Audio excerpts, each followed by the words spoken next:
Okay, this is our first recorded video that hopefully you'll be able to access on YouTube. It's important that you do listen to this lecture 3 on week 2 because you will be quizzed on some of the information on come Monday.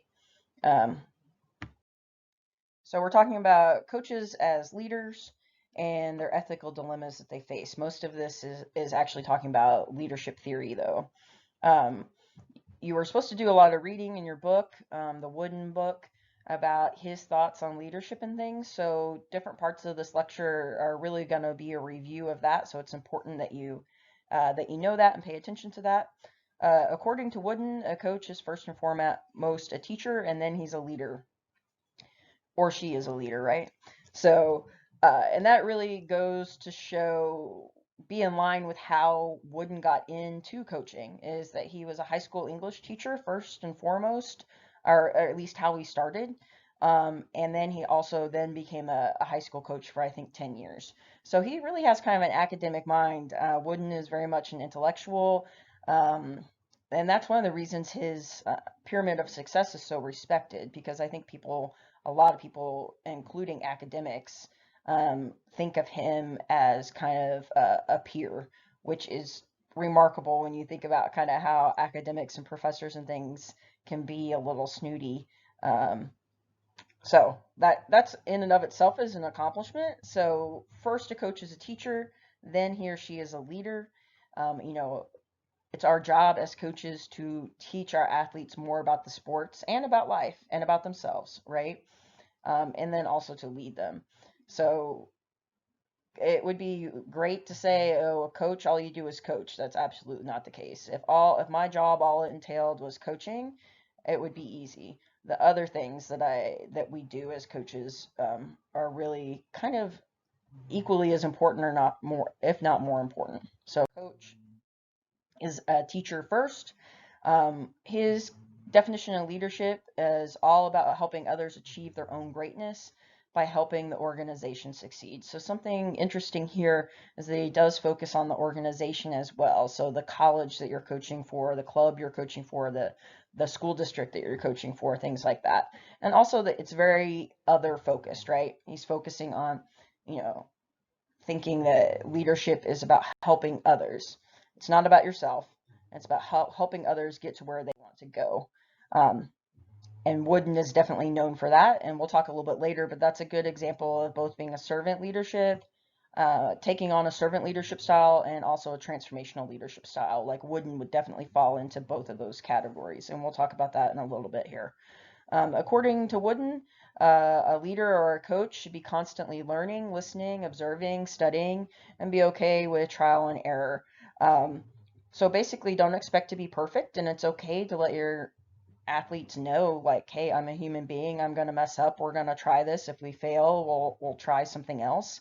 And not getting stuck in a rut where all you do is just use the same plays every year, the same practices, the same drills year after year after year. Like a good coach is evolving as the sport evolves, as athletes evolve, as your team evolves, right? Reading books on how to improve drills or strategy for game day, going and watching other teams play, talking to other coaches, going to seminars and things and learning. So to me, that's really important. I think Wooden really, really loved being a student. He loved learning just as much as he loved teaching. And to me, that's impressive. And I think that's why we're still talking about him all these years later. He also says that it's important that coaches establish a balance, and that they're pretty much always showing love for their athletes. So if you go into coaching thinking I'm just going to be a dictator, people are going to respect me, I'm going to yell a bunch, which is how I started my coaching career, not great, right? You're going to have an upward battle. So hopefully you guys don't have that issue like I did. You really go into it doing things and your actions reflecting a fact that you're trying to establish a real relationship with each athlete. You're trying to view them as human beings with a life who have different things happening, and you're really trying to gain their respect by showing them love and compassion and empathy. And that's not always easy, because there are times as a coach that we have to be, kind of hit them over the head with certain things or be very strict, right? But here's the fact, at least what I've found, and I think what Wooden has found too, if you can demonstrate respect for your athletes and demonstrate love for them, and you really care about them as a person, those people, those athletes are going to be more willing to work hard for you and for their team and for the organization or the college, right? Or whatever, or the school. Um, if if you don't do this, then it turns into I'm going to play hard so I keep my scholarship and I can get out of here as soon as possible, right? And they might still be a good player, but how much better could they have been if they were really like fighting for you and for the team, because they wanted to make their teammates proud, their coach proud, their school proud, right? Because of that sense of love and camaraderie that comes out of it. So really, as a coach, you should be striving for that. I think you're going to get better results. You can still get good results by being more dictator style, transactional style, um, uh, and have semi-good results. But over the long term, over the course of the years, that can really eat away kind of at the culture of a team. So we have 4 different types of leadership. You'll need to know this for your quiz on Monday, what each of them are, and be able to define them in your own words. All right. So transformational leadership is probably the most popular leadership style that is studied. Now, if you took Abe's class last semester or my class last year in leadership and diversity, all of this will probably sound at least somewhat familiar. I'm also teaching that class this fall. So you'll hear about this again. And it's just good to know that these are 4 leadership styles that I think are really important and most often show up in the coaching world, but they are not all the leadership styles. I mean, there are dozens and dozens of leadership styles and leadership theories, that you can talk about and that have their own books and things written on them. Okay, so these are just the 4 that I think are the most basic and the most applicable to coaching. Which is why we're talking about them. So transformational leadership, again, is really common. It occurs when leaders and followers engage in a relationship that bring each other to higher levels of motivation and morality, thus helping the followers achieve more, essentially. So transformational leadership is going to be very much focused on helping your athletes or helping your followers reach their goals, being focused on that. One of the things I always say is that I don't want my assistant coaches to be my assistant coach for 5-6 years. My job is to give them experience, and skills to go on and become their head coach of their own team. I don't want to pigeonhole them or make them stay and be an assistant coach their whole life if I haven't done my job well, if that's what's happened. I also want to see my athletes become more confident in their skills in the water or on the court or on the field, where they become more confident to become leaders and things in their own right.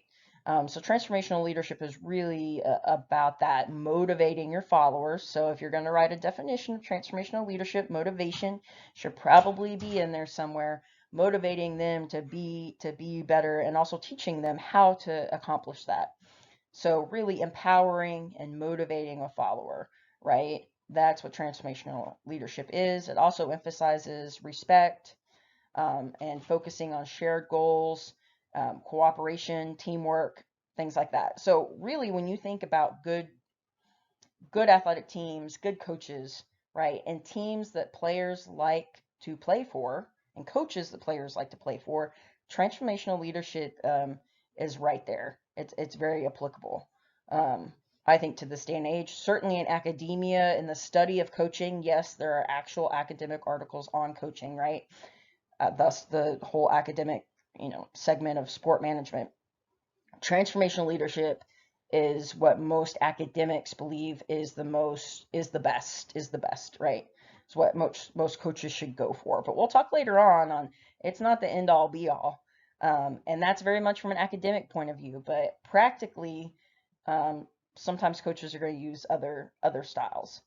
But if we can get this moving here. Okay. Just some other keywords for transformational leadership. We have a few more slides on this one just because it's a bit more popular.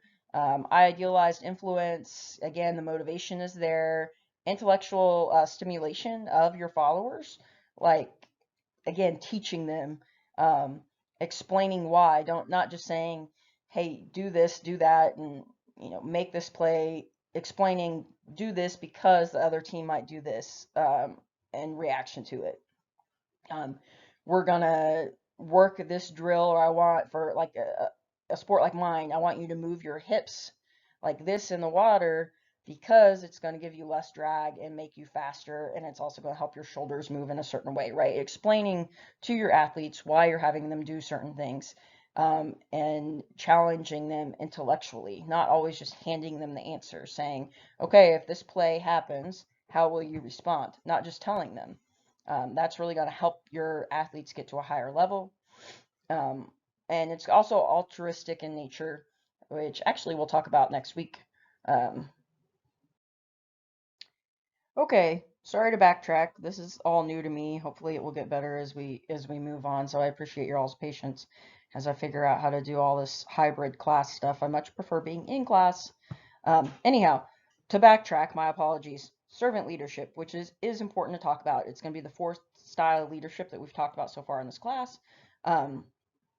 Is really focused on everything is about your followers first. In the case of coaches, everything's about your student athletes first, and also maybe your assistant coaches, right? Leaders should be judged on the happenings and behaviors of their followers. So if you have a team that's constantly getting in trouble for drinking, acting out, getting in fights, things like that, then that, under this theory, is a direct reflection on you as a leader, right? Same thing, if your team always has good grades, they're doing what they're supposed to do, they're volunteering, they have, are positive, showing good sportsmanship, that's also a reflection of you as a leader. Lindsay Wilson really focuses on this leadership style, especially with student services.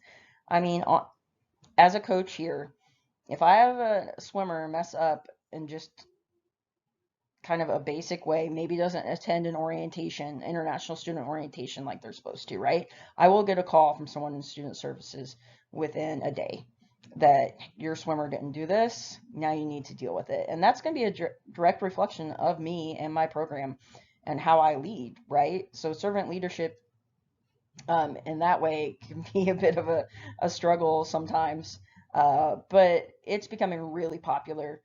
It's almost as popular now as like transformational leadership when people talk about it, and how much it's being studied in the coaching world, but also just in the world of leadership, right? To the point where, like, when I was getting my doctorate, they actually told us, the students, doctoral students, that for my college, you weren't allowed to write your dissertation on servant leadership because too many people were writing about it. So that's how popular it is, and rightly so. There are a lot of good things about this.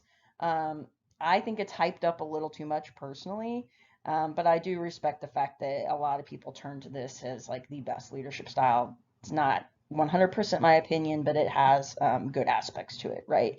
So it's going to be focused on obligation, partnership, emotional healing, um, altruistic in nature, just like transformational leadership is, a lot of stewardship. Um, and again, this is really a style that is used at Lindsay Wilson College, especially in student services. I don't think our athletic directors use this as much, and which I think is okay. They would be more transactional slash transformational, honestly, which sounds like an odd combination, but I think that's actually a pretty common combination. So servant leadership, now backtracked, your fourth leadership style that you kind of need to know and then apply, if you want to your life, right? So we talked about authentic leadership because I skipped one on accident. And we talked about transactional leadership. So Wooden's rules to lead by. This is all in your book, so I'm not going to spend a ton of time reviewing it because you could get it right there, but I will kind of hit on some important things. Something that you will see on your quiz is you need to know Wooden's 4 P's, which are plan, prepare, practice, and perform. He was all about planning. He had every detail of his practice written out. How long it took him to explain a drill, how long they would do a drill, how long, he had every bit of practices written out. I do the same thing for the most part for my practices. And then Wooden would go back and take detailed notes on how that practice went, um, what the team struggled to learn, what drill they had a hard time with, what was easy for them that they could maybe challenge them more next time. And at the end of the season, he would evaluate all his practices. So he'd keep a pile of practices. He would evaluate all of them. And that's how he would prepare for the next year. And I would really encourage you when you start coaching to write your practices down, have a way to store them, have a way to evaluate them afterwards. It will help your team. It will help you as a coach develop and learn and grow. When I have my practices from my first year coaching in 2005 as a head coach. And when I look at those practices, I'm like, wow, that I can really see how I've grown as a coach just in terms of the knowledge base I have and the types of practices that I write now that are a lot more interesting than back in 2004, 2005, right? So I'd really encourage you to do that and take that seriously. And it kind of keeps you accountable. And then also, if someone's hurt at practice or something like that, you can always make notes of that as well. So there's a liability aspect that's positive, which I always focus on liability. So, but he's also saying that you need to also write down tasks and initiatives and action plans for each person on the team, and that includes your coaching staff as well. Again, you can read through a lot of these on your own. One thing that I like to point out here is that leadership starts with self-control, and I think that's important. And I have lost my temper many a practices, many a meet, and I've never felt good about that afterwards, right? If you want your team to be composed and be focused and things like that, then you have to act like that too. So if you're at practice yelling at them all the time and throwing things and cussing and losing your temper, then you can't really be upset with them if they're throwing a fit on the court or on the field by, cussing or yelling at officials or making a scene, right? So self-control, you're going to get more respect from your athletes in the long run if they see that you're in control of your own emotions and things. But we're still human. I don't know many coaches that don't kind of explode at certain times, but I'm sure there are some. I haven't mastered this yet, but it's certainly something I'm working towards. And the second thing I'm going to focus on this slide specifically, although you can read through it as well, and there are other things that are important, is being a heads-up leader. So that means being involved, right? Paying attention at practices, being actively involved and watching what they're doing and not just being passive, okay? Which that does happen sometimes. And depending on the sport, I mean, honestly, depending on the sport, sometimes it's easier to be passive, more easy to be passive than others. Like if you're a golf coach and people are actually playing holes, you can't walk around with every single player at every single hole. You're going to have to split your time between who's at what hole, especially at games, right? Or I'm sorry, at matches. I don't think it's called matches either. Whatever, tournaments. There you go. But being fully involved in your athletes and what they're doing when you're around them is really important. So being a heads up leader, again, is a big takeaway from that slide. And then finally finishing up, and this is going to be your main discussion question on the forum this week, but an ethical dilemma, you need to be able to either know what an ethical dilemma is or give me a definition. You don't have to memorize this word for word, but it needs to be kind of close to it. So an ethical dilemma are circumstances when a choice has to be made between equally unsatisfactory alternatives. All right. So I will say that as a coach, you deal with ethical dilemmas all the time, every day. Sometimes really big, serious things. Other times, things that are a little bit more minor, but you still have to think, okay, both of these options kind of suck. Which one's the best out of two bad choices? All right. So I won't go into a lot more detail on that because you guys are supposed to write about ethical dilemmas you've seen your coaches go through, and then talk a little bit about how they've dealt with them. And when you do that, you can certainly say, they dealt with this ethical dilemma more in a transactional way, in a servant leadership way, and things like that. So that's kind of the sort of things I'm looking for when you're on the forum. A lot of ethical dilemmas, focus around the pressure to win and get scholarships. There's also power and greed involved. I mean, every day of the week, there's another kind of athletic scandal coming out from different schools, different pro teams. It's not going to be hard to find an ethical dilemma, but it also can be minor things. It doesn't always have to be like a major issue. Maybe one of your athletes asks if they can take off practice because they have a paper to write and they don't have it done yet. Well, if you don't give them the time off of practice, then they're probably going to get a failing grade on that paper. But at the same time, right, they need to be at practice because it's practice and you need them to run drills and talk and be there for their teammates. So that's a very basic thing you're going to run into. I mean, two choices that neither of them are great. Which one are you going to choose? And why are you going to choose it? And does it tie back to certain things in the leadership style, right? So that's just an example. We do code words for these quizzes that you take, so I make sure that you read or listen to my lectures. And the code word today is Snoopy. Snoopy as in the dog, Peanuts. Snoopy. So know that for your quiz. All right, good deal. Hopefully this worked okay. I'm sure they will improve as I get used to doing it.